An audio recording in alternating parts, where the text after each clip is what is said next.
Isaías, o profeta. Viveu entre 765 a.C. e 681 a.C., durante os reinados de Uzias, Jotão, Acás e Ezequias, sendo contemporâneo à destruição de Samaria pela Síria e à resistência do cerco de Senaqueribe contra Jerusalém, que sitiou com um exército de 185 mil soldados, derrotados pelo próprio Deus. Isaías significa o Senhor salva.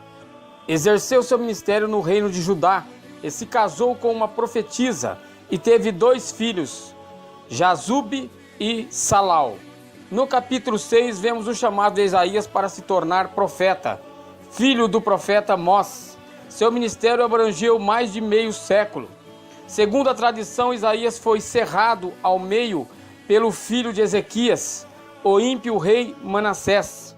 Isaías provinha de uma família muito influente de Jerusalém. Era um homem cultíssimo, tinha o dom de poesia, muito conhecido na realeza, e sempre aconselhava os reis no tocante à política externa de Judá. Isaías era contemporâneo de Oséias e Miqueias, sempre advertindo os reis a não fazerem alianças com os povos estrangeiros. Advertiu Ezequias ao rei Acás e sempre lhes alertou a confiar no Senhor. Alguns estudiosos questionam a autoria do livro de Isaías quanto à totalidade de seus capítulos, mas por certo indicam esses capítulos como a própria boca de Isaías. Os seus 66 capítulos indicam como uma Bíblia pequena. O seu livro é chamado de obra evangélica, pois relata as profecias do Mestre Jesus Cristo. Seu livro leva a expressão salvação mais do que qualquer livro da Bíblia. Isaías revela que o propósito da salvação vem somente através de Cristo.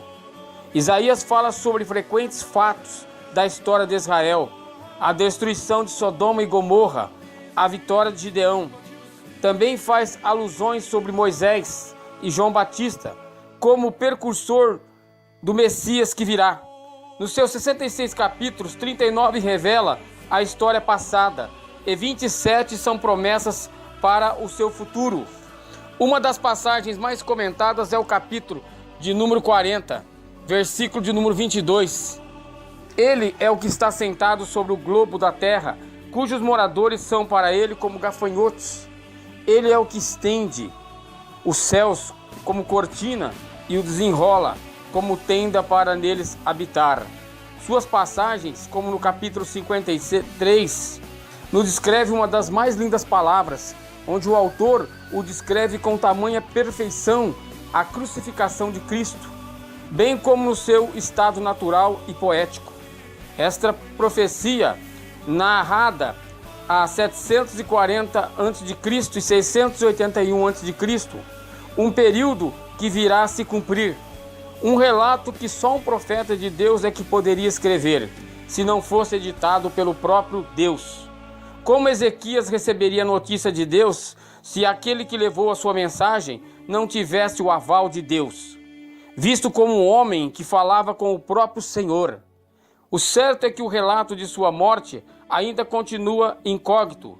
Parece o mais histórico, a palavra escrita nos livros apócrifos, onde, por certo, este rei perverso Manassés o matou. O certo é que Isaías, quando foi escolhido por Deus, por certo, atrelou-se a isso. Se achava impuro de lábios e que habitava num lugar impuro. Mas isto para Deus não foi o bastante. Deus tocou em seus lábios e purificou a sua boca, pois a escolha do que fazemos vem somente de Deus. Aleluia.